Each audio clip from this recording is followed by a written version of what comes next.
And I am joined now by two former veterans of the Trump administration, former government ethics director Walter Shaub, who resigned his post in protest last month, and Daniel Freed, the former senior diplomat who rebuked Trump upon his retirement from the State Department in February. Thank you, gentlemen, for being here. And I'll start with you, Walter, on this question that has become extant. It's all over Twitter. It's all over social media. Should people in the Trump administration who still have something of a reputation left stay or quit? Well, this is a very difficult moment in history. We saw the president's remarks yesterday, and they were like nothing anyone had ever seen before. It was just simply unbelievable. And this is part of the departure from civic norms, where things as simple as you should oppose Nazis, I mean, that's as basic as it comes, have gone by the wayside, and now it's anything goes, and it's hard to predict what's going to happen next. It was the same thing when we saw the departure from the ethical norms in the government, and I'm beginning to realize it's a subcategory of this larger issue of civic norms being departed from. But the issue of do you leave the government or not, look, I left. But I'm not going to judge people who don't leave if they're in positions, particularly career officials and others, where they think they're making a difference.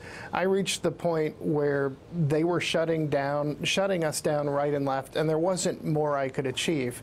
But for crying out loud, you ought to at least speak out if you have the opportunity. And when I see Elaine Chao, Secretary of Transportation, standing next to the president as he's saying these shocking things yesterday, smiling and nodding, I just simply thought, you are now 100% complicit in this statement.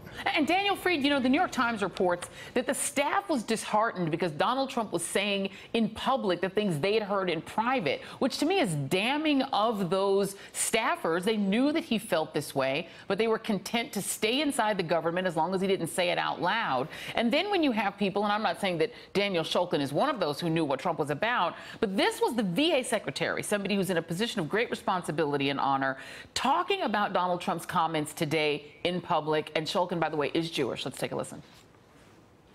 Do you stand by and agree with the comments that you made yesterday at Trump Tower? Well, while I do serve the president as the Secretary of VA, I don't speak for the president. I think the president has done a good job of speaking for himself. Did you see that there was bad on both sides? I am not going to in any way condone the behavior or the beliefs of the Nazis or white supremacists. Do you see them as equally responsible for the violence? You know, I didn't look at the tapes in order to make, you know, equal comments. I mean, is there a crisis, Daniel Freed, in the moral conscience of people who are willing to stand by this president? I think government officials are in a pretty tough position right now. I was in the Foreign Service for 40 years, and one of my rules was you have to speak the truth. It doesn't have to be everything you're thinking. It doesn't have to be the whole truth. But what you say has to be true. You have to stand by it. You have to mean it. And in a situation like this, senior officials need to find the language which preserves their integrity. We all take an oath to defend the Constitution and that principle that lies behind the Constitution, that all men are created equal. That principle makes us Americans. It makes us who we are. We have to find a way in situations like this to stand up for that principle.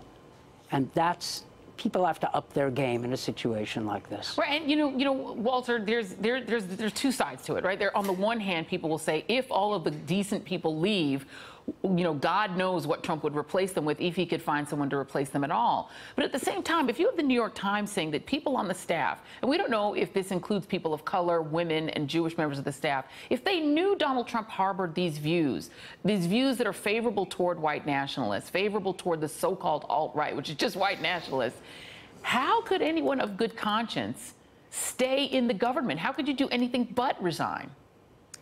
Well, I think what Daniel said just now about you have to speak the truth is incredibly important, and I certainly tried to do that when I was in office. Watching Secretary Shulkin there, my heart just sank through the floor. I worked at the VA. I know exactly how much the tens of millions of veterans are counting on him to protect their welfare and their interests. And have him as the representative of a 330,000 employee agency serving tens of millions of veterans equivocating over whether Nazis are bad, this is just horrific. So I draw a big distinction between David Shulkin's equivocation today and other hardworking feds who are staying in their jobs because they feel like they are making a difference. And again, I left only after I tried everything I knew how to do and decided that I wasn't going to be able to do more. Daniel, if a friend of yours called you up and said, I've been offered a position in the State Department or in the Trump administration in some other administrative post, would you advise them to take the job? Well, people did ask me exactly that question. And what I said was, take the job and do your best, serve your country, and serve the Constitution. It's harder now, honestly. And I think much depends on the job. It's the closer you get to the president, the harder it's going to be. Because it seems that this president dirties people close to him. And that's a terrible thing for me to think and say about a president of the United States, but that's what we've come to. I still think my colleagues should stay and keep their oath and remember that that oath is important. Robert E. Lee, right, the statue, whose statue started all of this, Robert E. Lee broke his oath to his country so he could defend slavery. Yeah. Those in government need to keep their oath so they can defend the principle that all men are created equal. That's a noble calling. Yeah. That's a good thing. It's just harder now, and I hate to say that. Indeed. Walter Shaub and Daniel Fried, thank you both. Really, thank you for your time. Hey there, I'm Chris Hayes from MSNBC. Thanks for watching MSNBC on YouTube. If you want to keep up to date with the videos we're putting out, you can click subscribe just below me, or click over on this list to see lots of other great videos.